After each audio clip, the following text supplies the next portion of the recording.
Il n'y a rien de plus vrai que la certitude que vous ne serez pas là toujours pour eux. Il n'y a rien d'aussi vrai que ça. Vous passerez. À un moment, ils devront se débrouiller.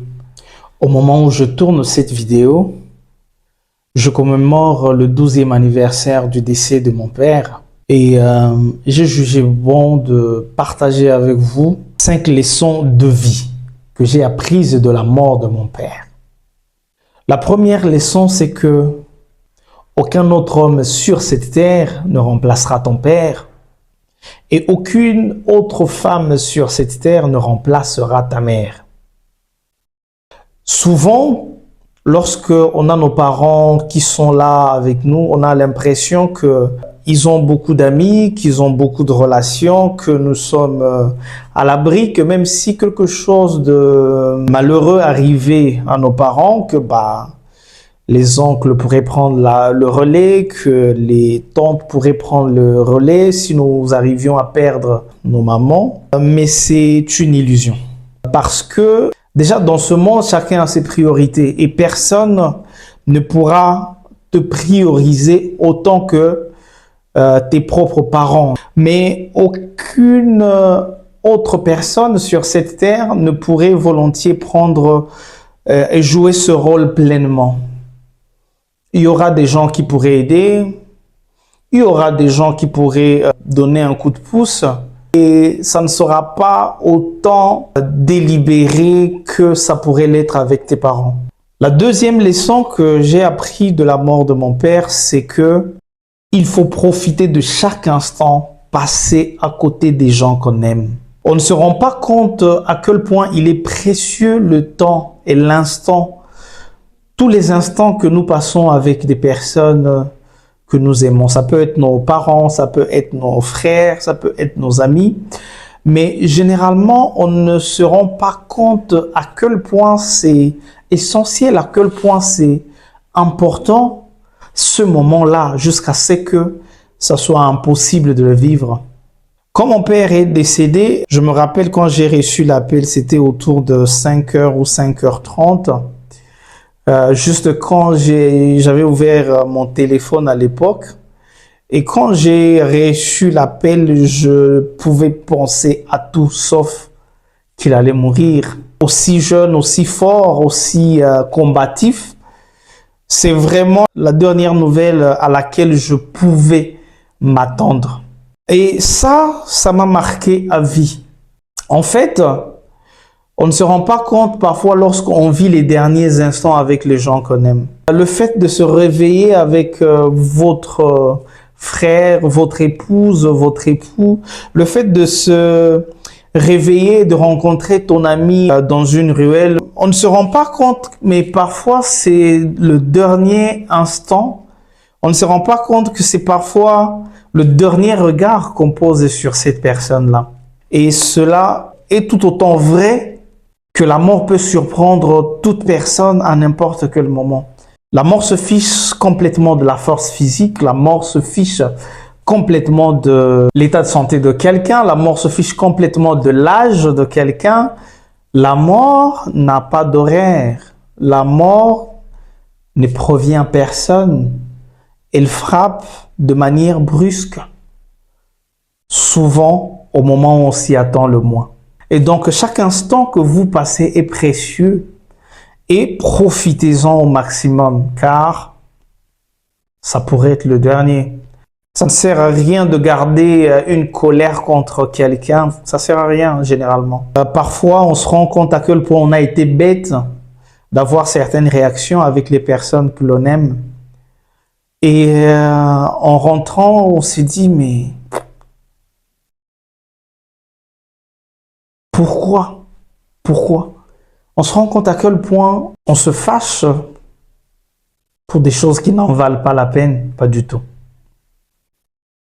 Troisième leçon que j'ai reçue de cette disparition brusque, c'est que quand il est question des enfants, le meilleur investissement qu'on puisse faire en eux ou pour eux n'est jamais matériel.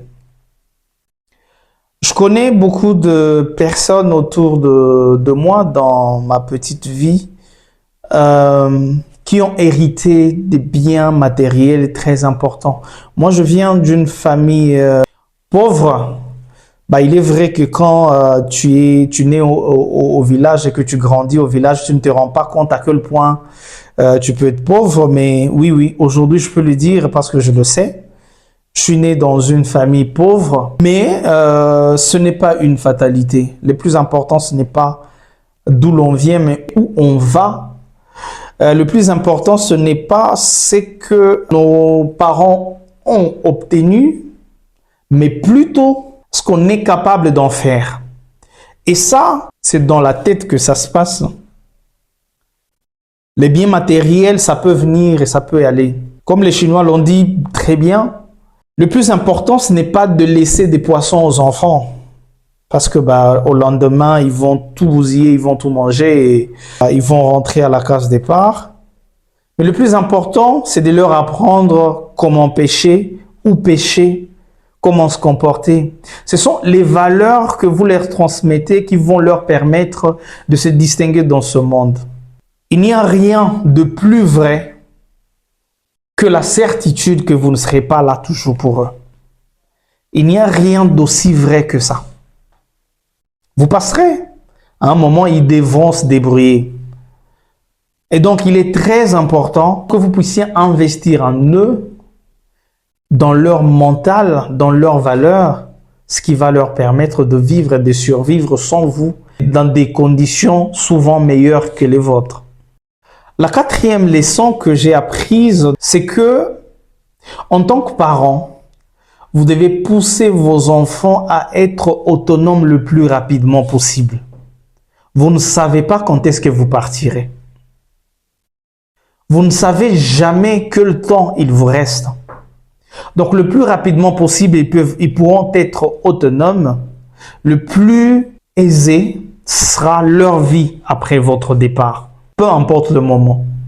Il n'est jamais trop tôt pour apprendre aux enfants à vivre d'eux-mêmes, à se débrouiller, à chercher, à se prendre en charge, à préparer pour eux à manger, à arranger leur lit. Il n'est jamais trop tôt d'apprendre aux enfants à gérer leur argent, à épargner, à investir.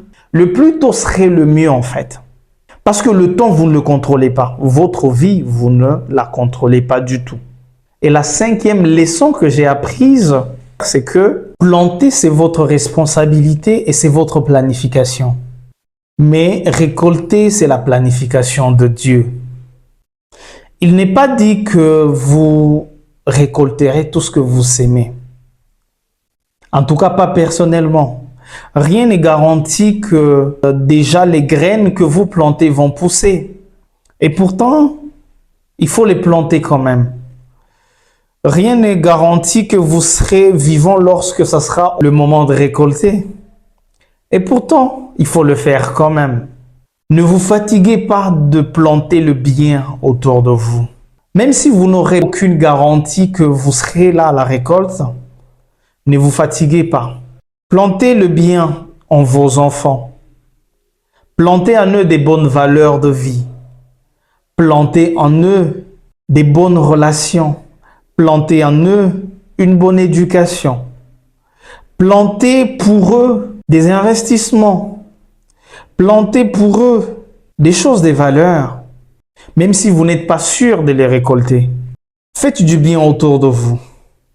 Vous ne savez pas comment et à quel moment ça pourrait vous revenir. Peut-être pas à vous directement, mais ça pourrait faire du bien à vos enfants. Vos enfants pourraient rencontrer des gens qui vous ont connus et ces gens pourraient leur faciliter la vie. Ne leur laissez pas des conflits. Laissez-les créer les leurs. Prenez soin de vous.